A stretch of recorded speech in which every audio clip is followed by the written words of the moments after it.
15, there's still time for you. Time to buy and time to lose. At 15, there's never a wish better than this. When you've only got 100 years to live.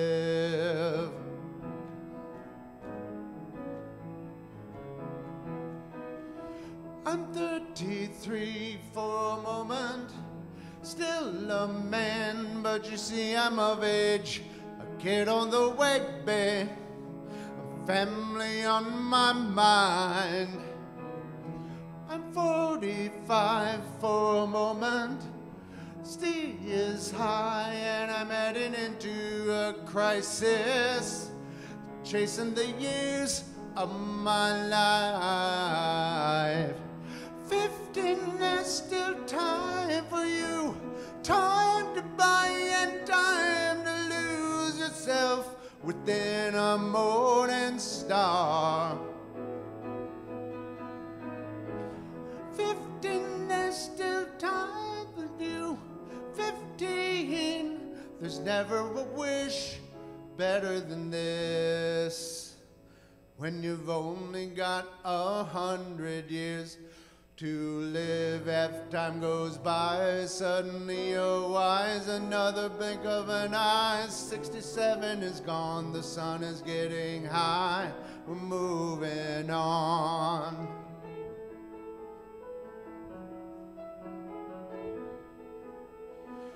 I'm 99 for a moment, dying for just another moment, and I'm just dreaming, counting the way to where you are.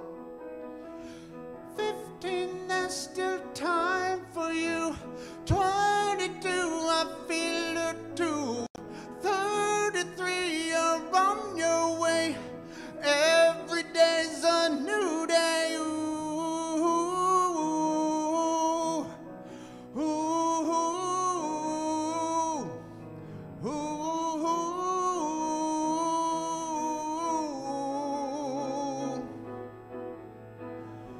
15, there's still time for you, time to buy and time to choose. At 15, there's never a wish better than this.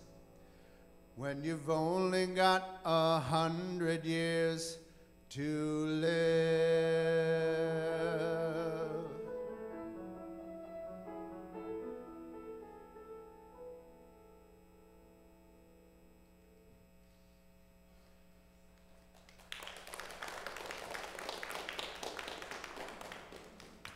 Good morning. I'm Reverend Tom Capo, minister here at DuPage Unitarian Universalist Church. And today we will consider how we, as spiritual seekers, might withstand and learn from life's many transitions. I offer this poem by Unitarian Universalist minister Reverend Manish Mishra Mazzetti. The ground shifts, sometimes slowly, sometimes like an earthquake, reminding us that the solidity we often love and seek is an illusion. The crumbling dust of the desert plains, the moist fertility of farmlands, the ending coastline of tidal shores are all changing. Committees dissolve and are created, leaders retire or step away, ministers come and go, bylaws are amended. New experiences lead to new truths, which foster evolution. The natural course of life always pushing us toward greater understandings of what it means to be human. Everything about our existence points toward change, flexibility, and dynamic recreation. And it's hard, because change involves loss. Can we hold the losses well? while not holding ourselves back. The ground shifts, sometimes slowly, sometimes like an earthquake. Nothing is static.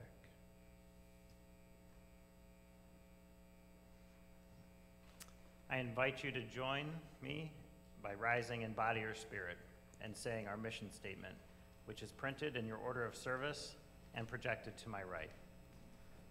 We gather as an inclusive community to grow in character, mind, and spirit, and to transform the world toward fairness, love, and compassion.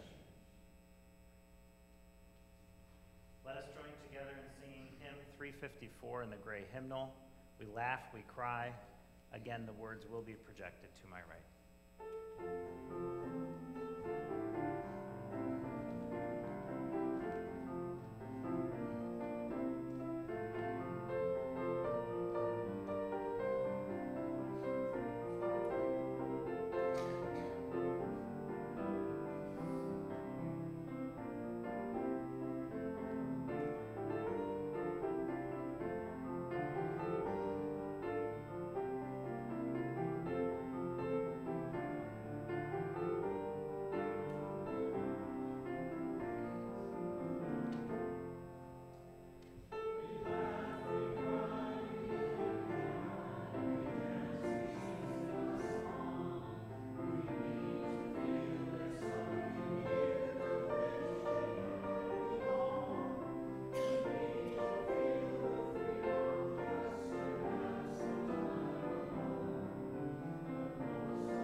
following poem, What Happens When We Stop Living, was written by UU Reverend Nathan Walker. The question is not, what happens when we die? Nobody really knows. The real question is, what happens when we stop living? The stoicism we face on a daily basis is a symptom of a larger illness called a dually dulled life. Our lives can be hypnotized by the monotonous commutes, multiplied by the flickering fluorescent light that falls upon the micromanaging boss who thinks everything you do in your cubicle is an extension of his or her power. Who here is dying a slow and numbing death? There's no time to be lulled by monotony. There is no time to be blaming other people for our own feelings. If you don't like it, change it. There's no time for crying or complaining or gossiping or clinging to that fashionable grudge bag. No, it is time to wake up, to rise up, and to carry ourselves into a day worth living. Let us live one day, this day, with passion and a sense of collective synergy. Let us live one day, this day, by asking questions that truly challenge us and make us feel alive. For today's question is not what happens when we die. It is what happens when we stop living.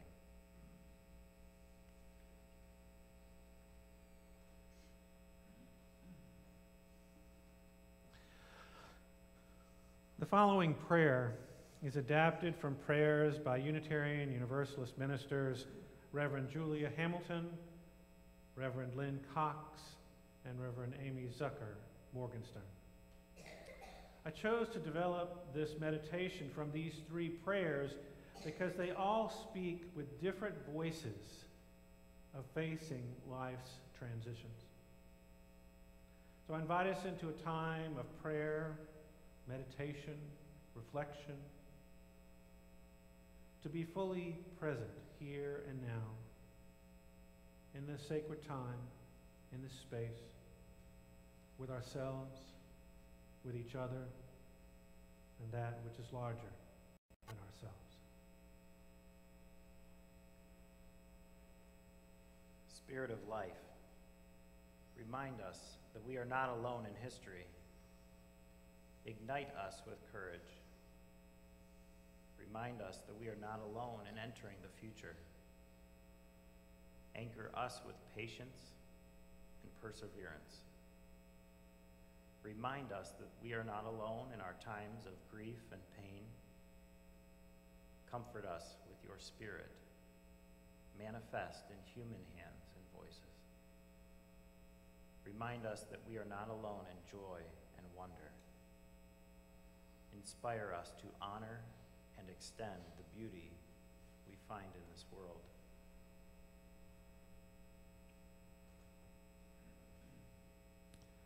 Dear God, you are in the in-between spaces of our lives, where one hand reaches to touch another,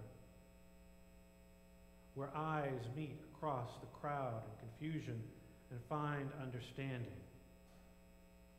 where the spark leaps from one mind to ignite another, when we are in the in-between, on our way from the intolerable to the unknown, when we defy the categories that some in society invent and dare to imagine something beyond,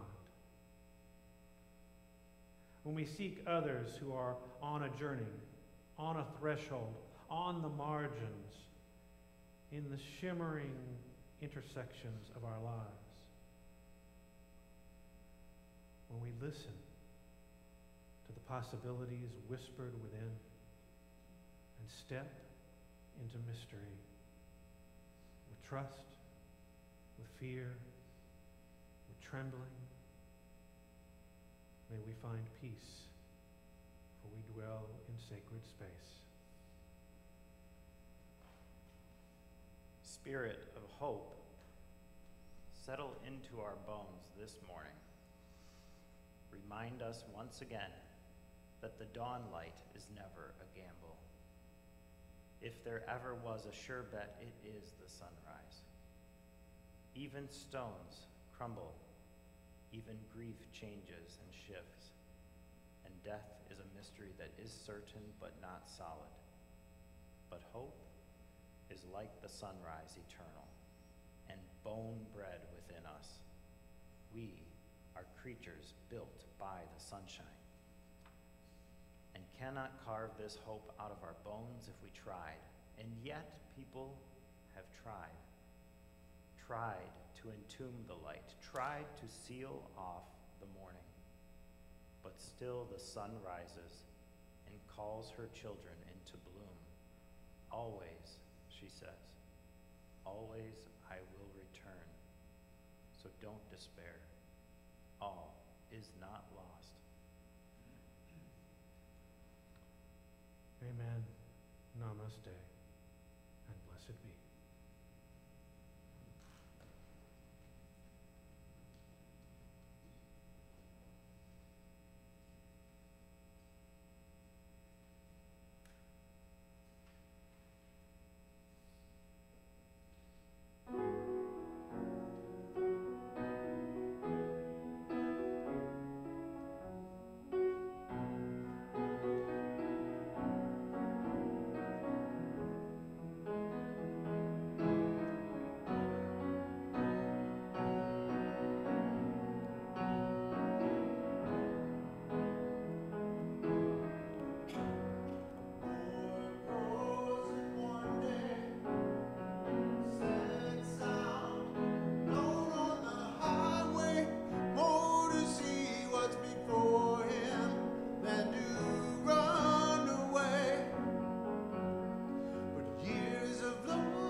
Shines a light that lets me see across the 7 bridges home.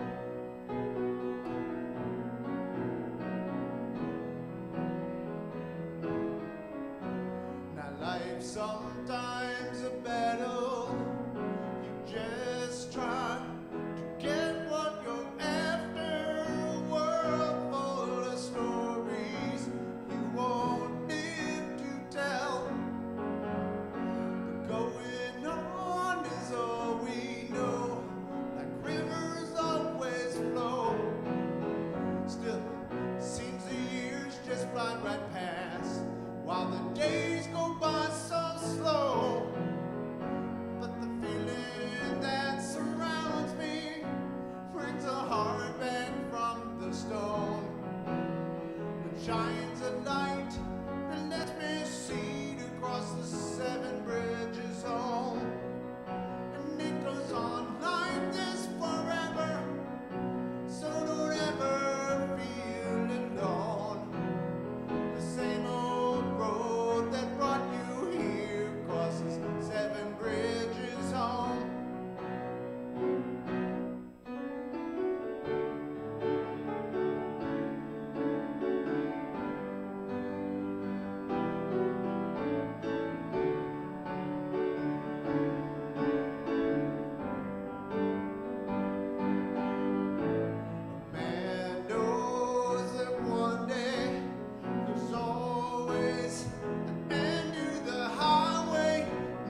From the Jewish Bible, Book of Ecclesiastes, chapter 3, verses 1 through 8.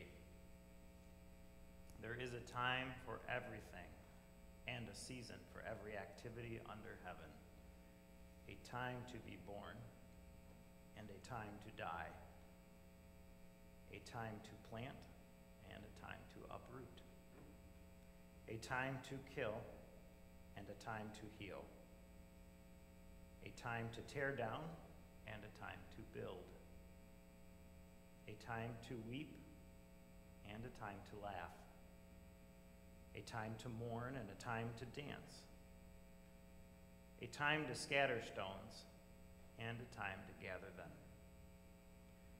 a time to embrace, and a time to refrain, a time to search, and a time to give up, a time to keep, and a time to throw away, a time to tear, and a time to mend, a time to be silent, and a time to speak,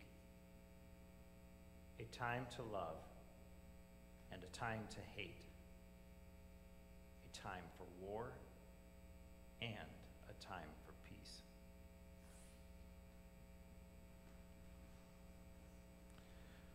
From birth to death, we face innumerable transitions. Transitions in our personal, professional, familial, communal lives. Transitions are the space between the no longer, the ending of something, and the change, whatever the completion of that change is.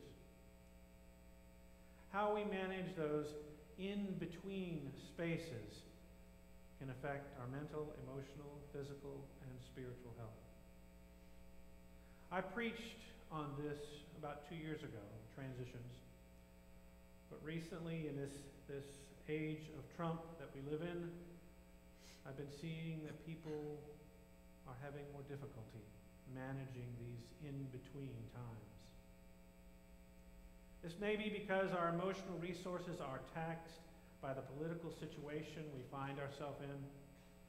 The stresses from Washington and Springfield are affecting our daily lives, our relationships, the people we care about, the causes that are important to us, in acutely uncomfortable ways that we have not experienced before. With so much of our personal resources, our emotional resiliency being battered on a daily basis, it becomes all too easy to be dulled to the changes in our own personal life.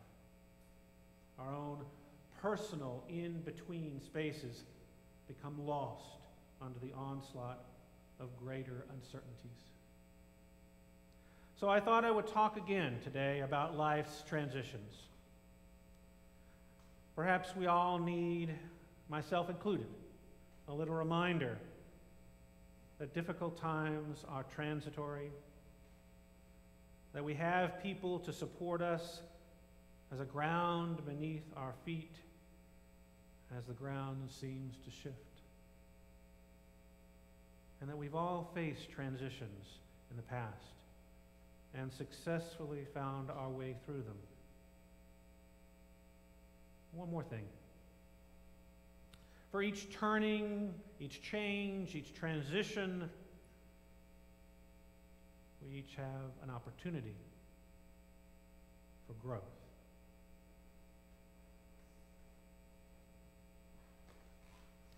Bohemian Austrian poet and novelist Rainer Maria Rilke counseled in his letters to a young poet this: be patient toward all that is unsolved in your heart, and try to love the questions themselves.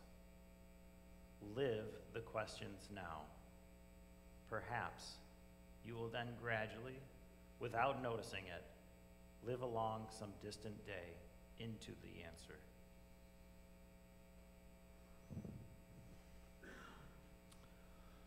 So now I'm going to share with you one of my transitions. Now, this experience may be difficult for some to hear and may have some triggering language. So if this first section I'm going to share, you feel like a child or you may not be in a place to hear, it can be very painful. Please take care of yourself. If you need to step out, know that that's okay.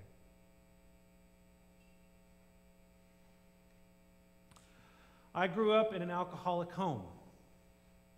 My father was a binge drinker.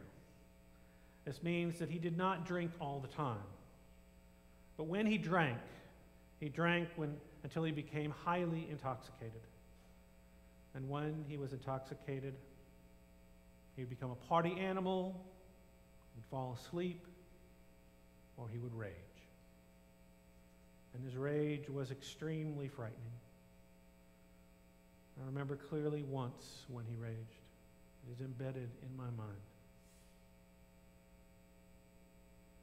He was angry about something. I don't think I even know what it was or remember. But the rest of my family, myself, my mother, my two brothers, huddled in fear in a back room. While my father broke most of the dishes in the house, broke the baffle doors off the bar, broke some chairs, yelling profanely the whole time. Hiding from that destructive storm of alcohol-fueled rage, I made a decision. I would no longer have any relationship with my father. I would no longer value anything he said or did for me. I would never forgive him. And at least part of me did not want to ever forgive him. He had wounded and terrified me and everyone else in my family. And he did not deserve forgiveness. My heart was deeply troubled. My world was turned upside down. How do you go forward when you no longer know where you are? This was the first major transition in my life. It had thrown me like the force of a hurricane. And I was only 10 years old.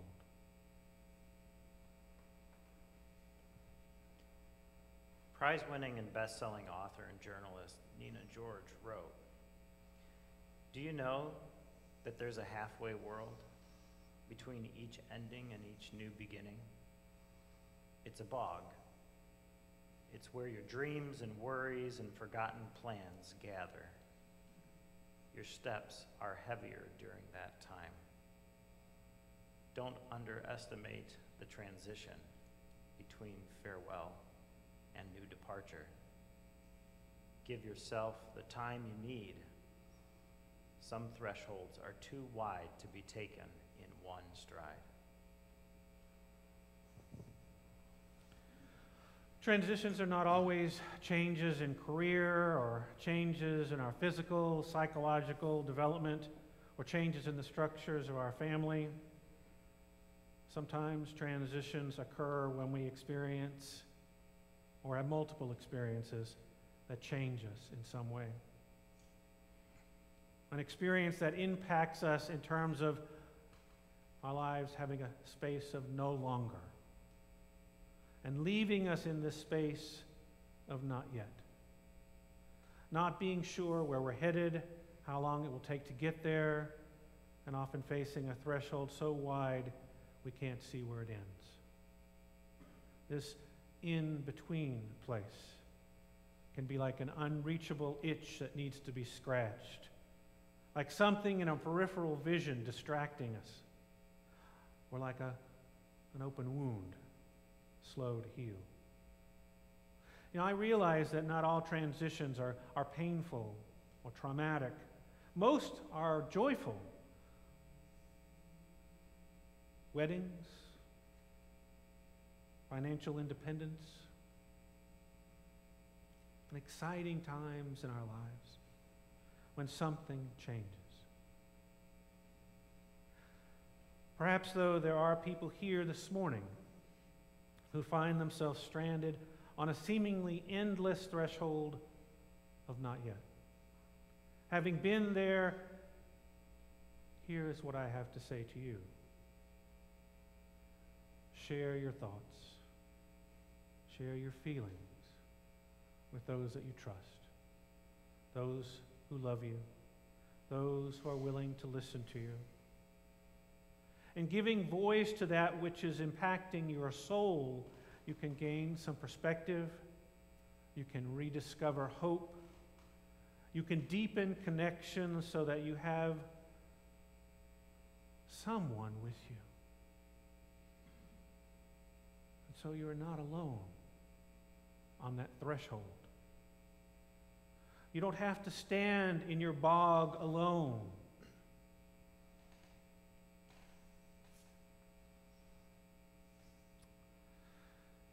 This bog, this time, this in-between place can have negative effects on your health, can strain your resources. And as you know, many transitions cannot be accomplished in one stride. My issues with my father required many steps, many people to support me, and a willingness to risk personal growth on my part. No one's bog is the same as anyone else's. Everyone carries different things in their grudge bag. But sharing the way we each have made it through those in-between times can be of value. That's why I'm sharing my story this morning. My first step was to face the resentments I held in my grudge bag. I clutched my resentments and my guilt. My guilt. Was my father drinking having to do with something that I did? As the oldest child, why didn't I protect my mother or my brothers? I held all my feelings, resentments, and guilt tightly to my chest where they festered and grew unresolved for years. The negative energy leached into my thoughts, my actions, my words, my relationships, tainting everything around me. Perhaps many of you have heard this saying. Resentment is like drinking poison and hoping the other person will die. I wish I had heard that. Resentments over my father hurt me for many years. My self-esteem was damaged, my connection with other people was damaged, my health was damaged, even my ability to achieve in school was damaged by holding on to my resentments. Yet I would not let go of them. You might ask why, if they were hurting you so much. Perhaps because I felt he deserved my resentment. Perhaps I felt there was no justification for what he had done. Perhaps I did not feel he regretted what he did. At least he didn't regret it as much as I think he should have. Perhaps because I felt like he didn't give me a safe place to grow up. I had to decide I wanted to get out of being stuck in my transition, my in-between time.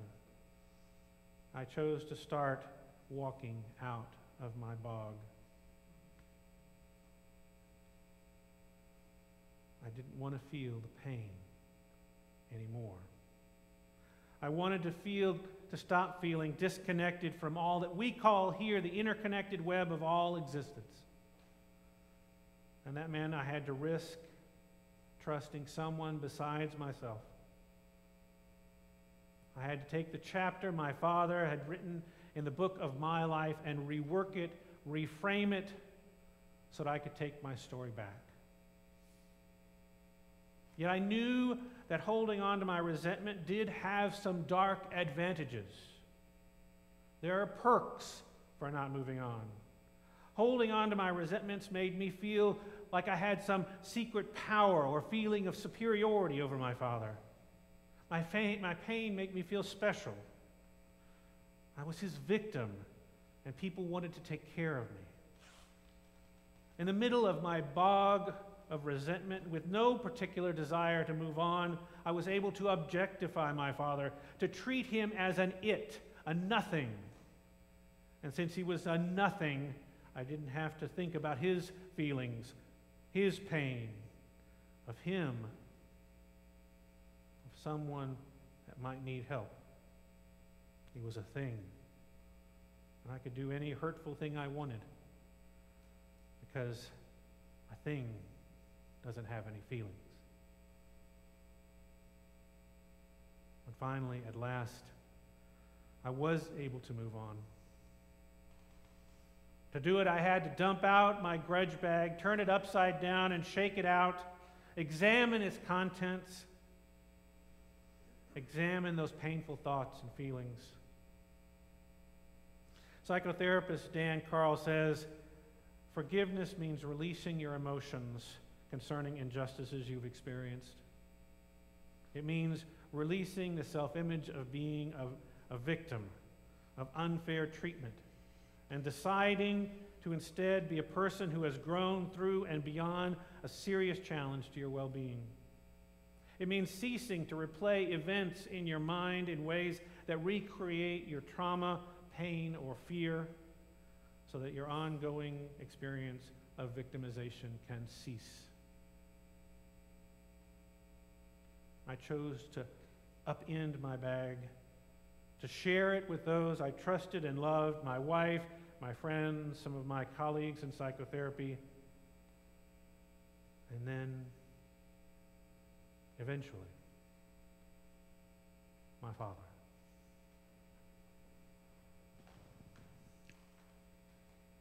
Karen Backran works full-time as a radiation therapist specializing in oncology. However, Karen's real passion is for writing. Karen uses her writing to help others connect with their truth and learn unconditional love of the self in order to love others. She writes, "Your soul awakens your mind makes your choices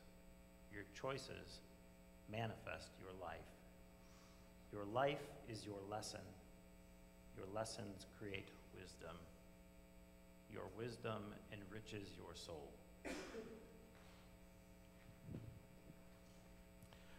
Just after I got out of college, I'd finished my undergraduate work. My father asked if we could work on our relationship. He was an Alcoholics Anonymous and wanted to make amends to me. I was ready to begin a process of forgiveness and reconciliation, partly because I knew it would be safe now. If he were still drinking, I may have made a different decision. I'm not sure. After doing some internal forgiveness work on my own and with others, I did this reconciliation work with my father. We talked for a long time about his feelings and mine. And you might think after that I was finished. However, transitions are often not like that. As I said, they come in stages and steps.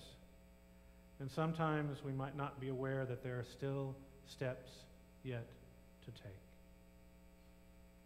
In 1990, I wrote an article for a professional journal called About Fathering. In this article, I mentioned that while I had forgiven my father and we'd done some reconciliation work, I had no positive feelings about him. When it was published, I sent a copy to my parents, being proud that I had done something, really an achievement in my profession.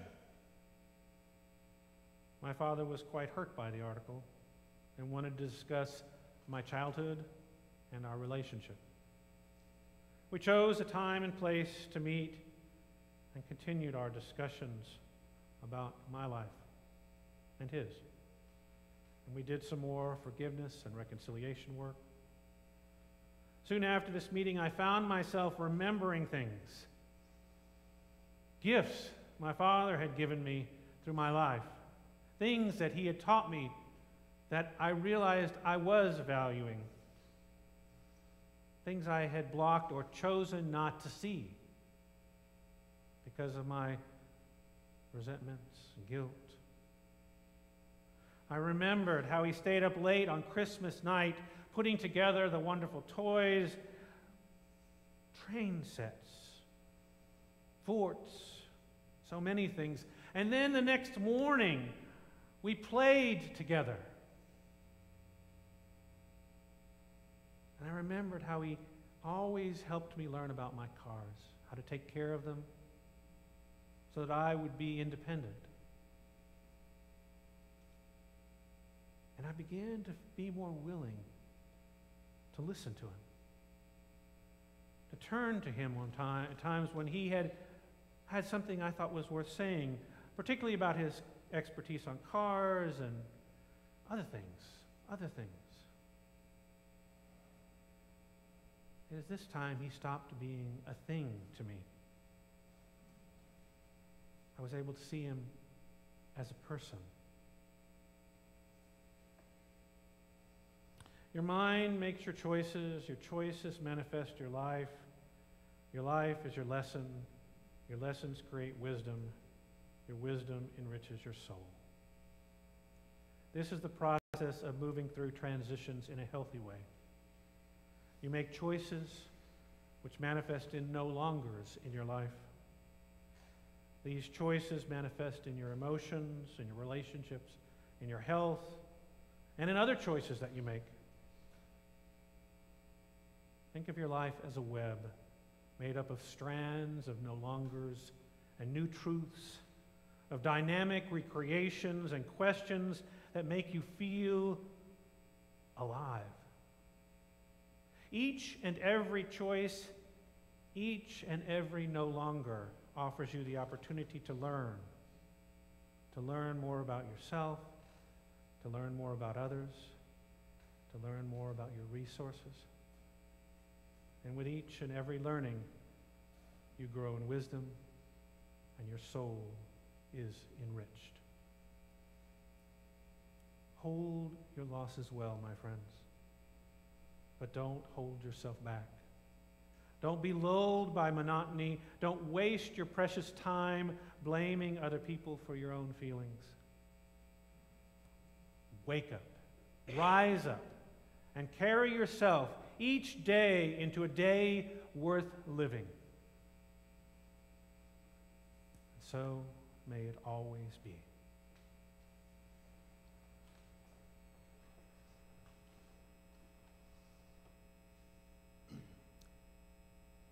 In the eye of a hurricane, there is quiet. For just a moment, yellow skies. That song lyric has been playing in my head all week. Whether you are outside the hurricane looking in, inside, just struggling to get by, or whether this morning you are right in the center where it is calm, this morning's offering for the work of this church will now be given and received.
relinquish our chalice, let us remember that none of us cope with life's transitions alone.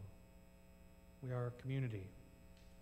We are here to support each other, to lean on each other from time to time. I invite you now to rise in body or spirit, and let us sing together hymn number 1021 in the teal hymnal, Lean on Me. The words will be projected to my right.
If you are who you were, and if the person next to you is who he or she was, if none of us is changed since the day we came in to this church, we have failed. The purpose of this community, of any church, temple, zendo, mosque, is to help people grow. We do this through encounters with the unknown, in ourselves, in one another, in the other, whoever that other might be, and however hard that might be for you to look at. Because these encounters have many gifts to offer. So may we go forth from here this morning, not who you were, but who you could be. So may we all. Now I invite you to turn around and greet one another, especially those you don't know. Let us share generously the love of this community.